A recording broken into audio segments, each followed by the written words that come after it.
Hi, y'all. Welcome to Grad Missions Office Hours. I'm here with Logan and Lizanne, and we are in the thick of building grad missions portfolios and strategic school lists for our med clients right now, but we're starting to have some law clients bubble up. And so we thought we would spend this time today talking about how we build strategic school list for you.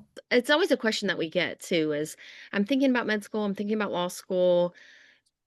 How many schools do I apply to? What do I look for? And obviously, it depends on everyone's specific situation. If you have a geographic specification, if you are thinking about certain areas of the law, certain medical specialties, but it is an important thing to talk about and to think about early. I think it's such an important part of the strategy too, because you have a set of qualifications.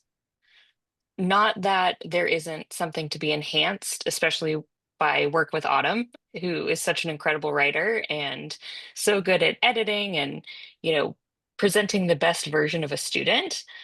But there is a hard set of data, and I think you can get the most bang for your buck, if you will, if you kind of focus your efforts on programs that are a good fit for you, whether that be regionally, academically, curriculum, mission fit, those types of things. I think that can ease some of the process and make it fun to apply. It's like applying for a job, right? It's fun to apply to a job that you feel really qualified for. It's not so fun to apply to a job that you really don't feel that qualified for and you feel like you have to really stretch what you have going on to make them pay attention. That's right. And we never want to oversell what we can do, right? Like growing up, I went to this tiny little salon to get my hair cut, and it was in a double wide in her backyard. Like, were there even any kind of health and safety things around that? Probably not. Like, I grew up in the sticks. Don't But you she talk about Groovy like that. had Truvy. Truvy would not go in this place, right? No one's painting her door red and calling her Elizabeth Arden. But she had this little framed saying that said, I'm a beautician, not a magician. And sometimes when applicants come to us with their school list, I'm like, hmm, okay, that's aspirational. Would you like to retake your undergraduate experience? Right. And I that's think not to be about ugly, but it would not be ethical for us to tell you, No. like, yes, you should apply to the top three med and law schools with your 2.7. It's just not going to happen. So No. we have to be reasonable, but we also want you to shoot for the stars, right? All the things.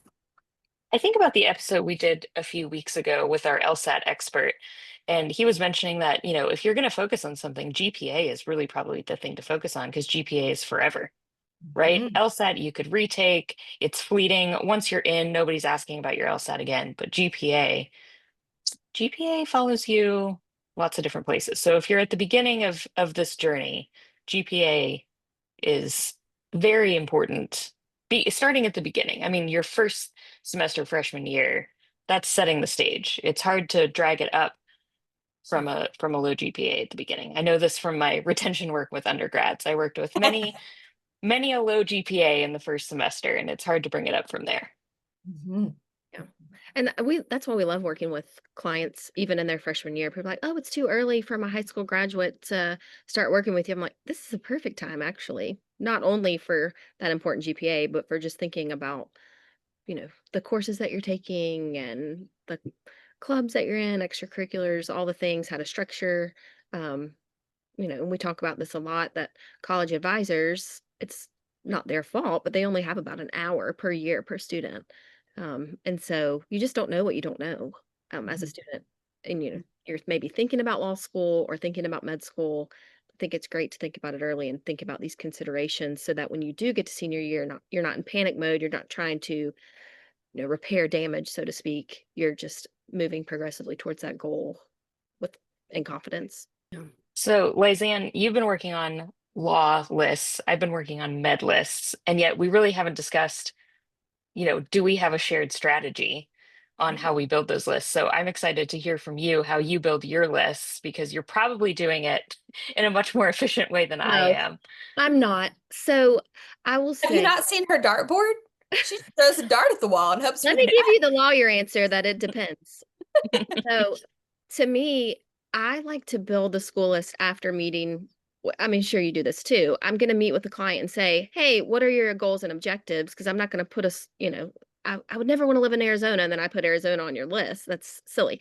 So, I mean, the first thing, like anything in grad missions, we want to meet you and get to know you and get to know your unique goals. If you want to stay in a certain region, that's helpful to know. If you are looking at part-time, that's helpful to know. If, you know, scholarships and funding are really important, which that's important to everybody, but everybody has a unique situation when it comes to financing. And so those things, students, I just had a client who really wants to go into IP law.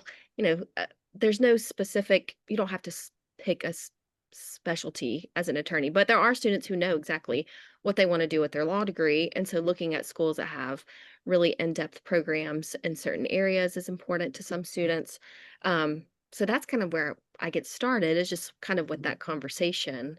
That same client, though, she has no geographic preferences. And so I'm like, well, that's helpful, but also kind of difficult because then we kind of widen our net even more.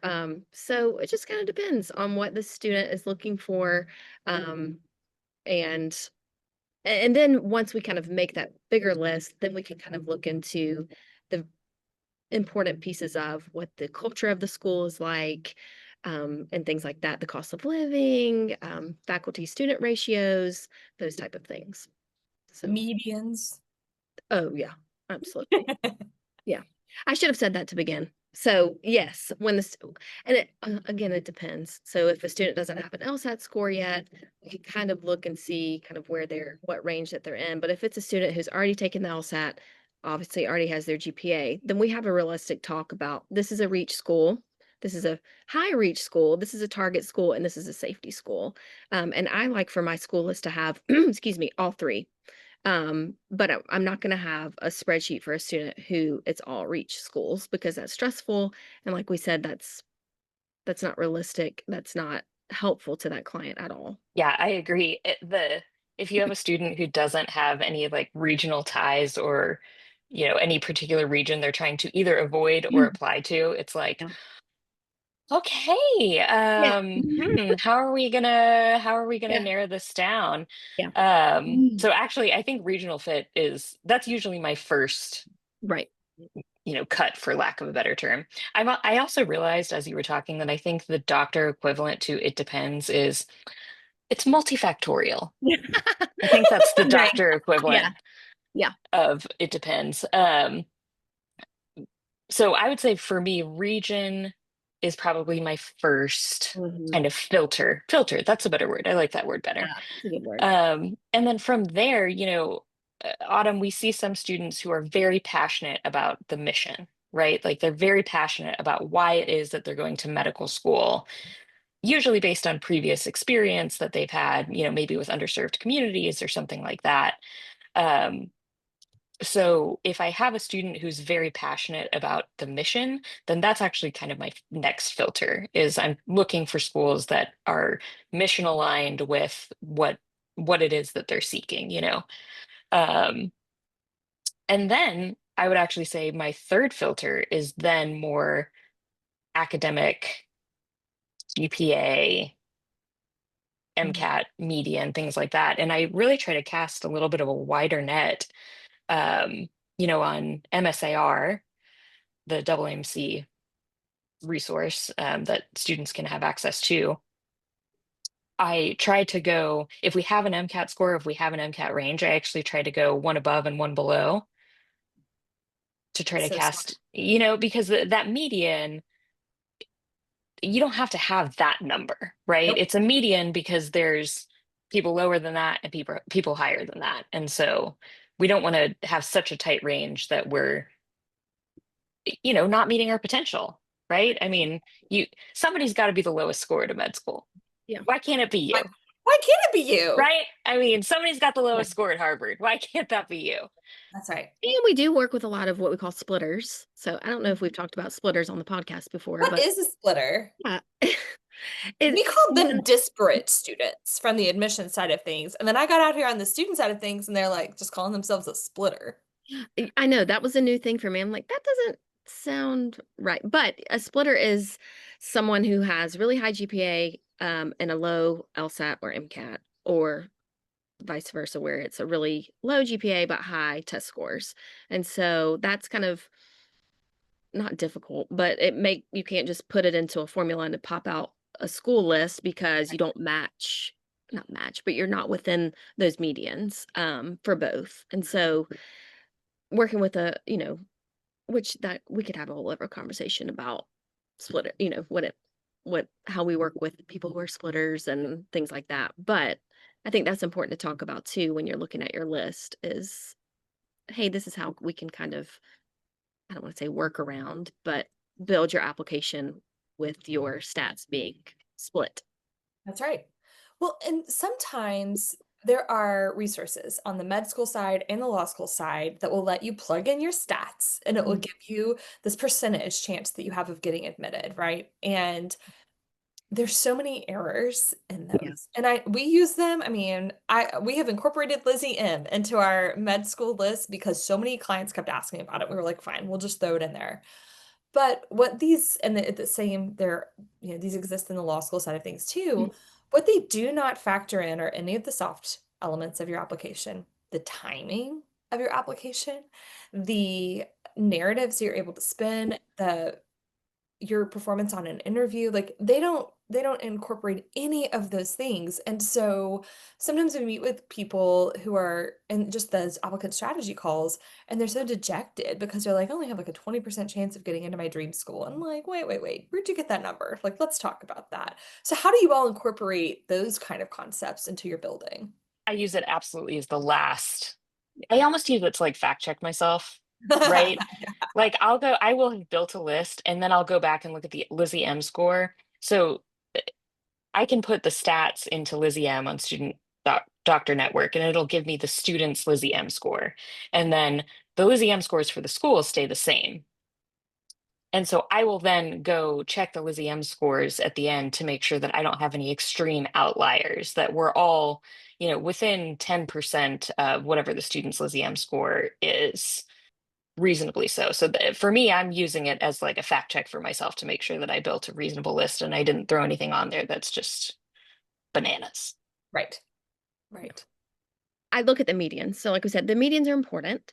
And so, if you are below both medians on LSAT and GPA, we're going to have an honest conversation about the chances of you getting into that school. But, we talk about this a lot, and schools like to talk about it a lot, that the holistic view is what they take at the application.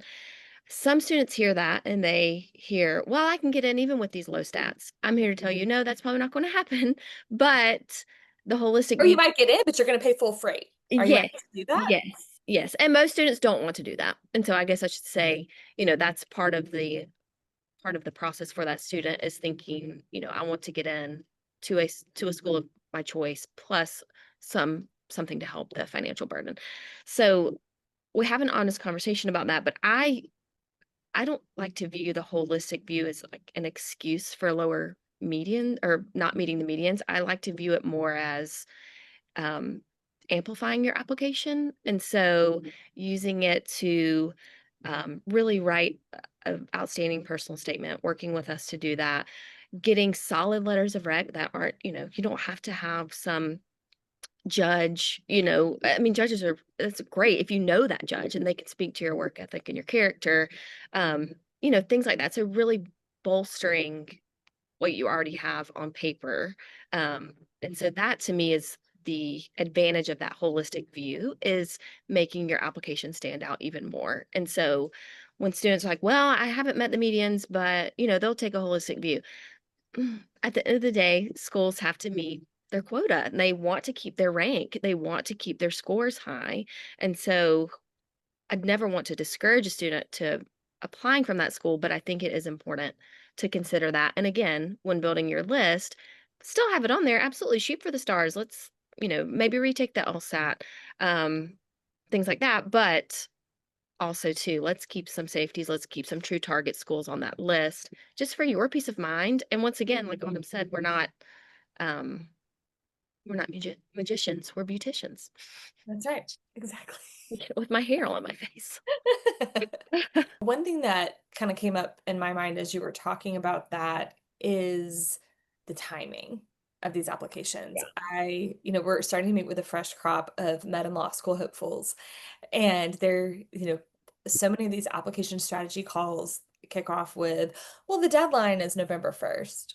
Well, the deadline is March 15th. So I'm going to take my MCAT/LSAT at this time, and then I'll be in way ahead of the deadline. Mm. Well, way ahead of the deadline is not 2 weeks, my friends. And that's not to say that if you're listening to this and it's at the cusp of the deadline that you shouldn't engage, but it is not cheap to apply to Oh. law school. It is really not cheap to apply to med school. And so if you're going to be throwing your hat in the ring, we want to make sure that you have the best chance of being admitted. And sometimes if what you're thinking about is the deadline, you're really just not giving yourself the best chance. Here's why.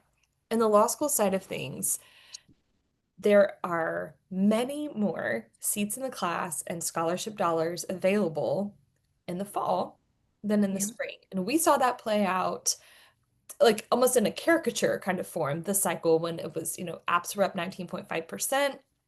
Clients who applied September, October, November, December had a very different experience than clients who applied January, February, March. Very different experience. And even though the deadline was March 15th, like it was a completely different landscape. We were on the moon the spring semester, and there's no indication the next cycle is going to be any different. So your question around law school admissions should not be when the deadline is, it's March 15th. It should be when the applications open, and that is September 1st. Mhm. And so we can talk about like cadence and how to apply before your LSAT score and all those kind of things. But paying attention to deadlines from here on out, folks, it's not going to serve you well. The Yeah. end. In the med school side of things, interviews are rolling. So, people started putting their information into AMCAS and AA COMIS in early May. That information is now flowing to schools. Secondaries are starting to fire out. Interviews will begin July, August. And so if you wait until that October or November deadline to submit your app, you may have already missed 2/3 of the interview opportunities for that cycle. So I don't say any of this to panic you, but if you're feeling a little panicked, then likely you probably need to wait a cycle and get your ducks in a row and be ready to apply. Unless you just have infinity money. If you have infinity money, first of all, hit me up. I'm here to help. Second of all, go ahead and throw your hat in the ring, see how it goes. Um, but you're probably not going to get into your dream school and you're probably not going to get much scholarship money. I've been thinking about this. I've been meeting with some med students who are already in to medical school, and talking about what it's going to look like, and what opportunities can they take advantage of, and things like that. And it just made me think, when you're applying to medical school, what are the questions that you should be asking about how that medical school functions that you wouldn't even know to ask, because you have no idea. you know if you know one medical school, you know one medical school. They're all different, but there are questions that you could ask. And for me, most of them are based on kind of curriculum and, for lack of a better term, I guess, social support, how mods, and how are you getting to know your peers and faculty and things like that. On the law side, what would you tell students to look for or to dig deeper on if they're trying to narrow their own list based Yeah. on school criteria? Yeah, that's a great question. Um, I think for someone who is just kind of in the early stages, and you don't have infinity money to go visit every school that you're considering, I always tell students to look at the ABA required disclosures of the law school. That's just going to give you a bird's eye view of just kind of their numbers. And so it's called the 509 report. Every school has to put it on their website. If you're thinking of a specific school, you can just search that school 509 report and pull that up. Check out the medians, check out the faculty numbers, and then look at the scholarship tab. It will show you kind of an average scholarship for the different percentiles. So maybe if you already have your GPA and LSAT, you can kind of put yourself kind of, again, it depends, but you could look at that. Also, too, it will show you if the scholarships at that school are conditional. So that's an important conversation to have when you're thinking about that. That will also display on there how many students kept their scholarships. So I would kind of start there when you're just kind of early in the phase, just kind of looking at that. Also, bar passage is going to be really important. So if you're like, oh, I could get in that school easy with my stats and probably get a full ride. Well, if the bar passage is really low, then you probably maybe not wasted any money, but you've wasted 3 years of your life. So, um, not wasted, but it's going to make things more difficult. And then as you're getting kind of more in the process, you hear me say this probably every podcast, is go visit the school, please, and talk to people who aren't paid to be there because I think the culture of the school is really, really important because again, you're spending 3 years there, but also you're building that legal network. And so seeing how the students treat one another, seeing how accessible professors and faculty and staff, the dean's office, the student services office, things like that, the support that you're kind of talking about, Logan. Um, I think that's really important too. Yes, concentration areas, like I talked about earlier, are important. Clinical opportunities, employment, those things. But if you aren't dead set on being working in a particular field of the law, the great thing about law school is you don't have to know yet. And so if you're in a school where you feel supported, you've got a great network, you're not paying, zillions of dollars to be there and cost of living, you're going to be able to graduate from that school and be in an area of law that you're interested in. You don't have to know right before you start. And so to me, the culture and I mean, the stats are obviously very important for employment and bar passage, but just being at a school that you have a lot of opportunities to explore different areas in a school that you feel supported and that you fit is is important. It's It long. is. It's very different as someone who's worked in both settings, right? Med and law school. And I wasn't as close to the student services office, unfortunately, Logan, so we didn't get to office together. Although we were plotting it before we made our exit, weren't we? Yeah, for It sure. would have made more sense. But like in the law school, we officed right next to career services. And so we were able to hear as people would come in and talk about those experiences. And so clinic is so important. What's the alumni situation, right? Are they pretty plugged in? Is there an old alumni and a young alumni presence? Are they hiring people? Are they offering things in the summers? Things like that can be really important. On the med school side of things, it does seem to be more, I don't know, like you were talking about, Logan, it's more about how you're connecting with one another. And it does, maybe this is just me and from my, experience in these two different spaces, but med students don't actually go to class.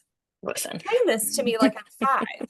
That's terrifying to me. See, So it's so different than law school because law school is like middle school all over again. I mean, What you're with the there's same, lockers, there's prom.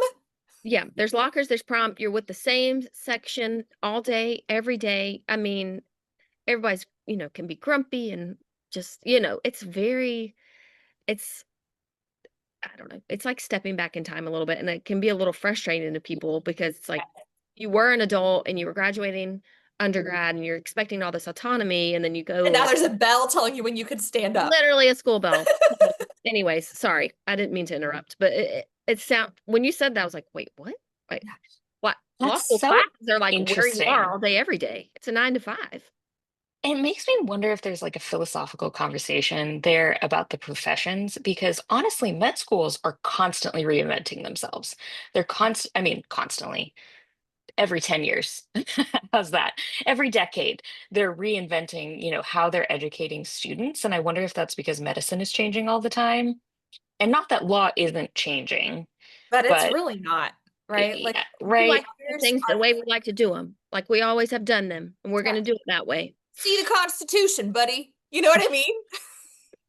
Yeah, yeah, I bet man, that's a whole philosoph that could be a whole podcast episode in itself. We Yes. should get some Big legal thing. and medical educators on here to talk about, why that is. But um yeah, that's that is one of the primary questions I would want to know about a medical school is how is the curriculum delivered?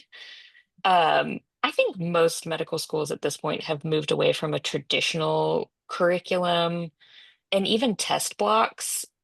I feel like that isn't really most medical schools, I think, aren't doing that anymore where, you're learning by subject versus by system. I think most medical schools at now at least are on more of a systems based path where um, you're learning about cardio, renal, and respiratory together in one class because they have similar Mhm. functions. Um, but is what is the expectation in terms of class attendance? Is the expectation that everyone attends in person every single day? Is there a hybrid option where you can attend via Zoom or you can attend at home? Is there an option where you don't have to attend class at all at the time that it's offered? You could go back and watch the videos later. Um, Lizanne, your face was my face when I realized that this was a thing in med school. Can you oh, imagine? I until COVID, I think that the options were you were either a class goer or you were a class watcher. Zoom added this third element that I think didn't exist before, where you could be at home watching class at the time that it's offered. Whereas before it was either you were up at class in the seat at 8 o'clock with the six other students who were class goers, Wow. or you would watch it on whatever pre-recorded or whatever recorded, platform that the school has. I mean, you have to come, there are certain in-person exams and stuff like Sure. that, so you have to come for those things. But um, if you are someone who needs to be in person to pay attention, I'm one of those people. I mean, that's probably old of me, but I definitely would have Or been a class honest of you. goer. Yeah, Sure. I mean, I just think that there's something to that. You also get the opportunity to know your faculty. I digress. I mean, whatever you want to do is whatever you want to do. But, some students really preferred more to watch the class on two times speed, Yeah. right? Um, and then focus on their third party materials, their Anki Deck, their UWorld, their, you know, whatever else, the Pathoma, whatever else they're using to prepare. But I would want to know like what what are the options? What's the culture? What's the expectation? Yeah. Hmm. And then I would also want to know, is the curriculum condensed? Are you doing more like 1.5 years of preclinical? Is passing step one a barrier to entry for clerkships and, getting into the hospital? Um, what else would I want to? Oh, how much small group? Okay, so this is another question, right? So I think there was a period of time where medical school really went away from a lot of in-person attendance, and I think maybe it might be trying to bring that back a little bit because being connected to the school is pretty important. Also, it's really a punch in the face when you've been basically doing online medical school for 1.5 to 2 years, and then you're expected to show up in clinic every single day. Yeah. I would You imagine know, that was quite the yeah, I think that's a surprise. And also people make living decisions based Mm, on how often they have to come to campus. And so if you're living 45 minutes or an hour away, because in preclinical that wasn't a big deal because you only had to go in for an exam once a week or something, versus having to show up at the hospital every single day, maybe at 4 o'clock in the morning, that's I don't recommend living far away from your campus if you don't have to, but Same for what do La I Yola. know? yeah, absolutely. Yeah. Not. But I think medical schools also are trying to move back to more small group work, so more in person, but rather than just sitting through a lecture, more like problem-based learning, um, and small group type of critical thinking collaboration. So, what does that look like? And do you think that's a good or bad thing? I think all of that's a good thing. Mhm. I know that through the eyes of a medical student who is busy and tired, maybe that feels overwhelming or burdensome. Mhm. Um, but those are things that you have to ask yourself to figure out if you think that's a good thing or a bad thing or something that you want to participate in. Um, and then also, what's the grading scale? So quartiles used to be fairly common. Now some schools don't even do quartiles. I do think that that's a privilege of like the prestigious schools to not do quartiles. Yeah. Personally, Yes. if you're graduating from Yale, Harvard, whatever, I mean, really, who cares if you were in the fourth quartile? Not a single person. No one cares if you were in the fourth quartile. Um, but is what's the grading system? Is there any kind of comparative grading, ranking, quartiles, things like that? And again, do you think that's a good thing or a bad thing? Very Right? much. I mean, maybe if you're going to a smaller Midwest medical school, but you think that you can get in that first quartile, you would probably want a quartile system Mhm. because then you can say that you were in the first quartile, which is a quantitative, meaningful statistic. But if you know that maybe the quantitative academic component isn't necessarily going to be your thing, maybe you'd want to be looking for some place that didn't Mhm. offer a quartile system. A little more flexible. Oh my Yeah. gosh. Okay. I feel like we're gonna need to continue this conversation. My waiting room is filling actually with current clients. So I'm gonna have to skedaddle, but we'll leave the lights on our socials. We're gonna close up shop here and let's continue this conversation next week because I think there's so much that we didn't get to around building your school list and then the factors that we want to consider when we're thinking about what schools we want to pay lots of dollars to consider us. Absolutely. Thanks for joining, y'all. Yeah. Thanks, everybody. Hi.